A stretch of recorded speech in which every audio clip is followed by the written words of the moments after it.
We have a Generac pressure washer here. Customer brought in and said that it wouldn't pull. I'm going to show you how to fix an issue like that and tell you the most common issues why your pressure washer will not pull over. Now this is a model G0069210. Generac. It's a 2500 psi max, 2.4 gallon a minute. Now they put quite a few different engine and pump variations. It's kind of the same design and carburetor style here, but I'm going to show you how to get this all taken care of. 9 times out of 10, the first thing I like to check is that the pressure in the hose and the wand is released. A lot of times if you're going to pull on it and you pull it over a couple times and it doesn't start, there will be actually pressure in the hose and in the wand, and it'll be back pressure against the pump, so then it locks your engine up. If you release that at the wand, just pull the trigger, of course, away from somebody when you're pulling it because it will have some pressure in it, and then retry the starting procedure. This one here, I went to pull it the first couple times. It just doesn't want to pull at all. It's stuck. We checked it out when it originally came in, and this is what we found. Now with the unloader issue, as soon as you pull that pressure out, a lot of times you can go right back and restart it. It'll fire right up. So as soon as we took the dipstick out, that's what we've got. Now that's a mixture of gas and oil of some sort.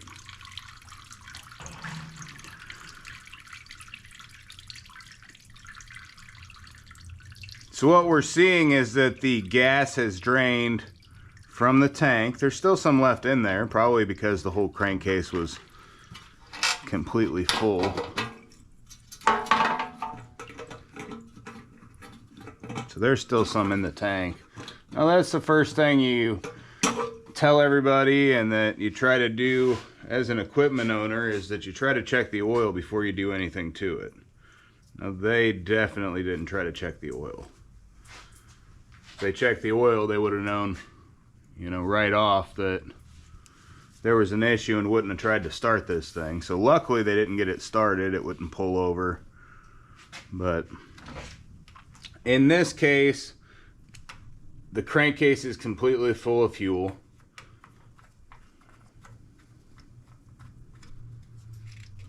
We're going to want to, so there's still some left in the tank.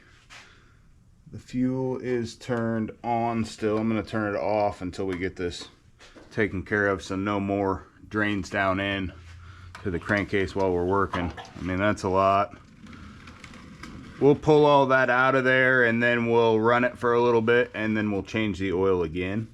That's how we do that, just to flush it all out.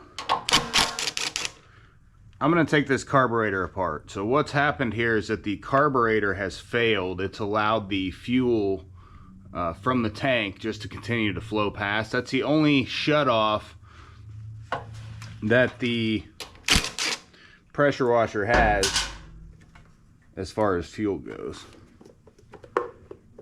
Must be one more up top. Those are just 10mm nuts. Wing nut up top. Looks like there's one more 10mm bolt down in there. Just pull straight out. Now sometimes the breather tube from the valve cover will come off either side, but just make sure when it all goes back together, that goes back in your breather hole. If your spacers come out, take them off one at a time, flip them up, put them right back in the way they came out. Want that in there. for your front seal. See how this carburetor looks and figure out what exactly we're going to do. May be able to clean this carburetor up depending on the condition of it. Most of the time, once they leak, we have a policy that we don't like to clean them because it tends to happen again. Putting a rebuild kit in this thing is probably just as expensive as replacing the carburetor. So for your linkages, all I did there is I just kind of took the fuel line off, put it on this drain hose. We're going into a bucket. Pull the carburetor towards me. Linkage comes straight up and out once the carburetor comes towards you. Now if it gets stuck with this black plastic piece, sometimes it likes to stick to the carburetor and come loose from the backside. If it gets stuck like that, it's a little bit more difficult. You got to work around the spark plug wire and those things. But up and out, spring up and out, your carburetor is completely free at that point. Let's open it up.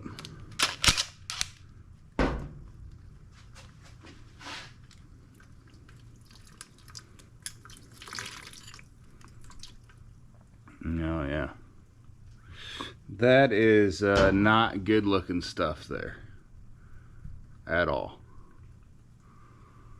You can see all that gum and varnish down in there.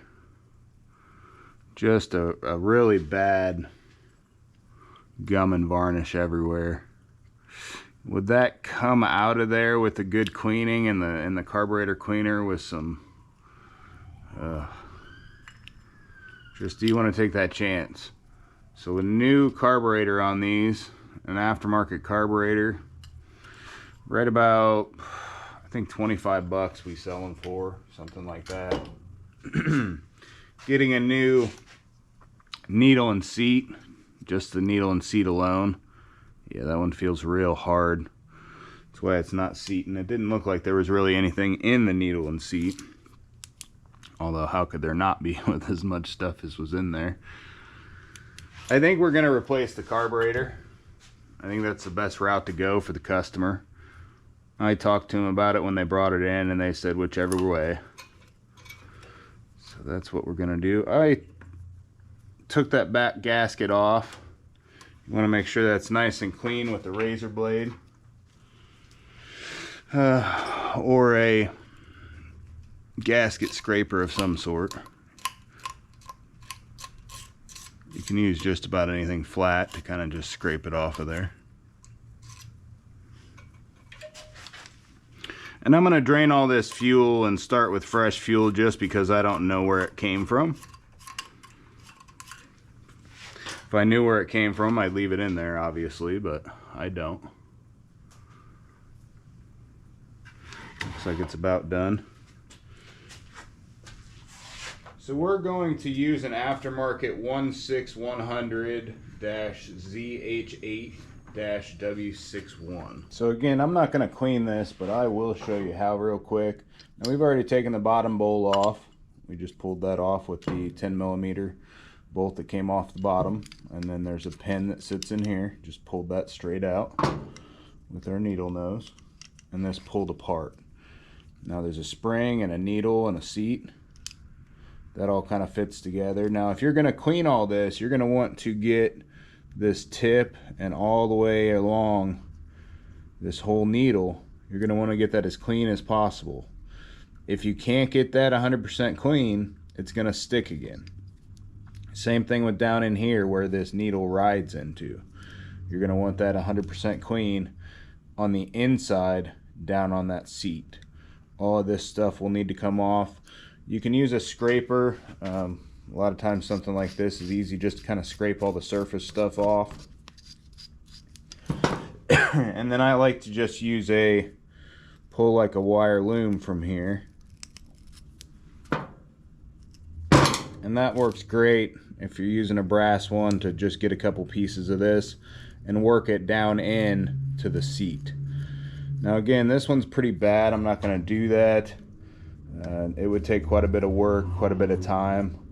That's kind of unnecessary with the cost of a new one, and especially since we have them on hand. Now you'll want to take this out on top. All I did was unscrewed this. That just controls how far your governor is allowed to come back, or your throttle is allowed to come back as far as speed goes. And then I just pop this out underneath. And you'll want to take a piece off of this loom and just kind of poke down through there.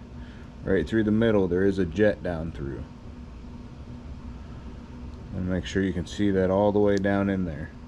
If you can't see that through, if you can't see that getting down into the middle, you know that jet's plugged. Clean it all up. A lot of times people use carburetor cleaner or anything like that, whatever you have handy, you know, but all this stuff should be completely gone, completely clean when you're finished with it. Shouldn't be any kind of debris or anything like that left, especially on the float either. Definitely not on the needle, how there's stuff here. You want that all cleaned. And then, like with this case, the bowl would be probably the worst issue as far as getting it cleaned would go. It's pretty filthy, but if you got all that cleaned out, got this all put back together, that would take care of it. The most important parts of the whole thing. Now, if you get a screwdriver that's about as wide as it goes down in here, that's going to be best to use to remove this. It's kind of hard to remove sometimes, and what I like to do is I like to kind of push everything together as I'm doing it and turn at the same time, and it will usually back right out.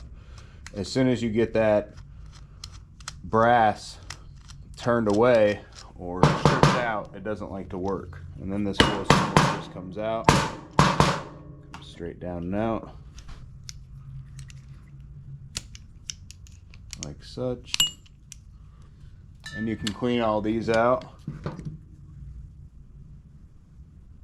down into here. You can use these same pieces.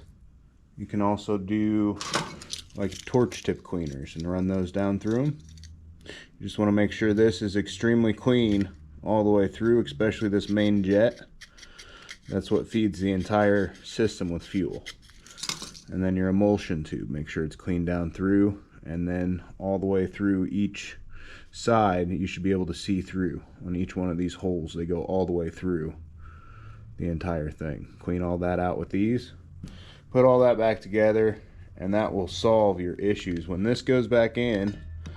So when your top piece goes back in,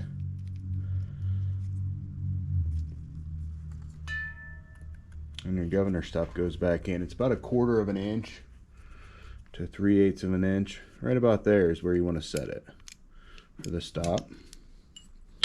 We're going to go ahead and put a aftermarket 16100 ZH8 W61 on it. We're also going to use an OEM 16221-ZH8-801. Now, we did check this carburetor as we do with all aftermarket carburetors and all OEM carburetors to make sure there wasn't metal or anything on the inside. It was clear. That's all good. We're going to replace this and the gasket, flush this crankcase out, and get this customer back on the road. So we're going to use an extractor to get the rest of the fuel out of the tank, and then also to get the rest of the fuel oil mix that's in the crankcase. I think I'm actually going to use the pneumatic one on both. It tends to work a little bit better with fuel without getting the seals bad.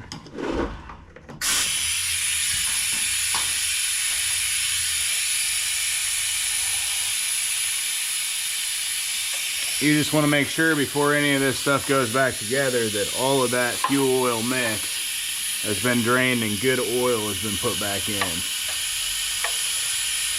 Obviously not everyone's going to have an extractor, but at this point you can tip it to one side or the other, dump it all out.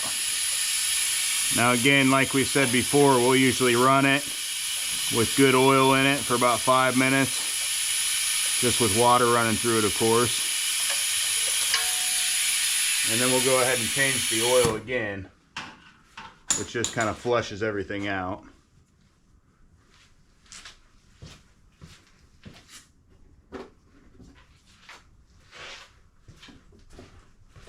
As far as the spark plug goes, looks like this has a torch spark plug in it. Now, I don't ever leave a torch spark plug in anything. If I see it's a torch, I say it needs a new spark plug. They're not good. They go bad a lot. You see all kinds of issues with them.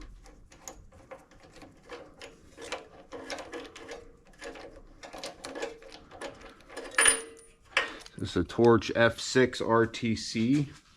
I'm going to put an NGK BPR 6ES in this thing.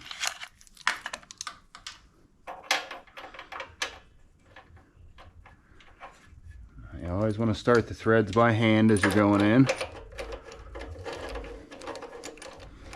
And if you're getting an aftermarket replacement carburetor for this, that's fine. The gaskets that come with it just sometimes don't seem thick enough. Now, if the gasket between here and the block didn't get broken free, like this one, it's stuck on there, we don't worry about it. We don't replace it. But if it needs replaced, replace it also. Again, I don't think those aftermarket ones that come with them are very good quality. This is a nice quality.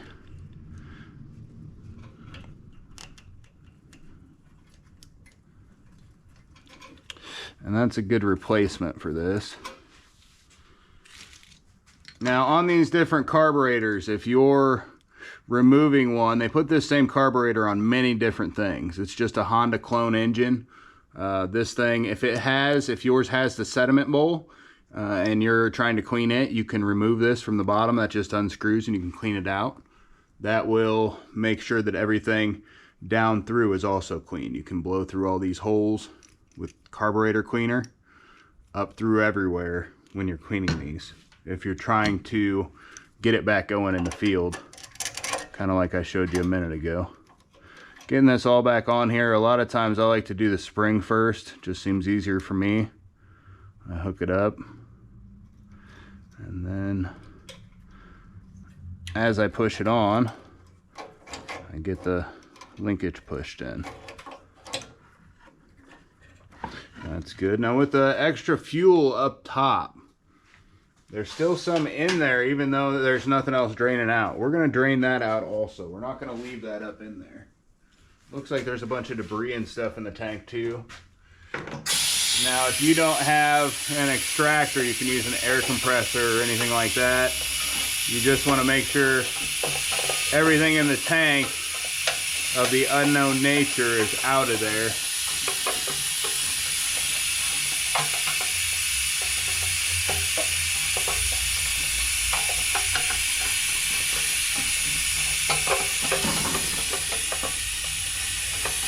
So it looks like we got all the debris and stuff.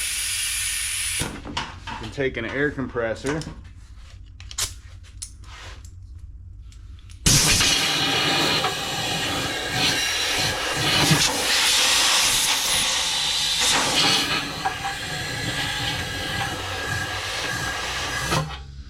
Just blow out the rest of it.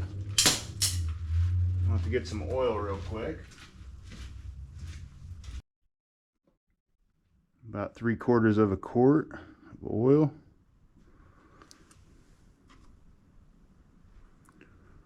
So as you go to pull that plug out, if you're looking at the plug and it's completely filled with gas, now this one's kind of wet, your cylinder in here may be completely full also. Now as I took mine out, I noticed there wasn't anything in there whatsoever. But you may want to check that as you pull that plug out, that everything pulls over okay. And be very careful, because if that gas comes out of here, you don't want it to catch a spark for the spark plug. So you can hold that kind of out out of the way. Make sure you don't get spark anywhere as you're pulling it over. Make sure everything is going okay. Now the oil it seemed like it took about a 1/2 quart, which was kind of weird. Normally, I think they take right about 3/4 of a quart, but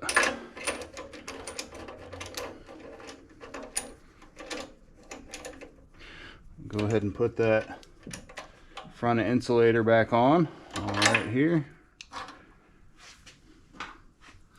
Put our little choke lever. We're going to put everything towards the front so we can slip the cover back on. First, now that our fuel line and our tank are completely clean, put that on. Hold it up against. That's all set. Throw a little bit of fuel in it now. It does kind of always amaze me that they take so much fuel in them just to get to the carburetor. There's quite a bit that seems to always be left in the tank on this design, which just kind of adds to the fuel related problems to begin with.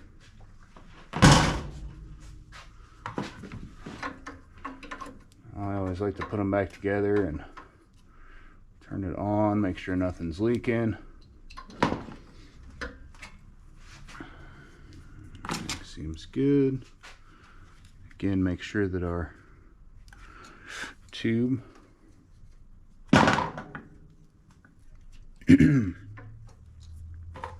goes back into the breather. Oop, I gotta turn that back to the off position to get it back in. Everything just pushes back in together. Make sure that goes on again.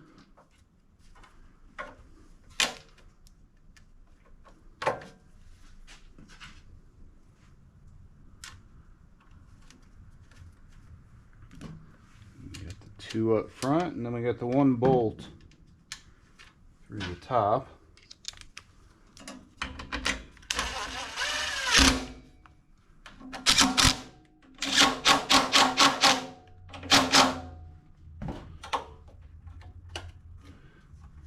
Okay, we're gonna have it on over there. We've got fuel, got a new plug, got good oil in it.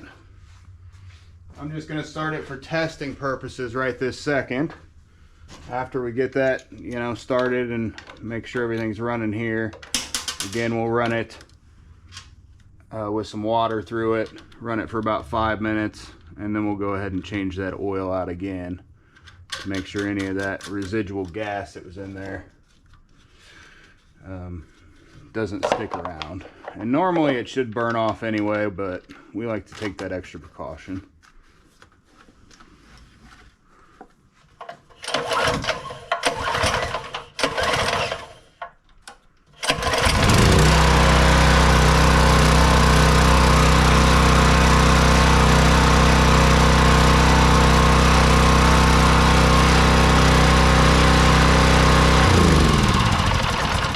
I'm not going to run it for any longer just because we don't have any water through the pump right this second.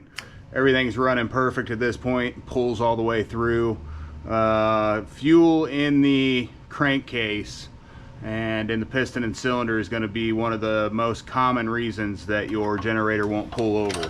And then again, also with the unloader not working when you're trying to start it, and you do the first couple pulls where it does pressurize the water, but it just gets stuck in the hose and the wand. Release that, and that should get you back up and going if you're having an issue. Thanks for watching. Like and subscribe.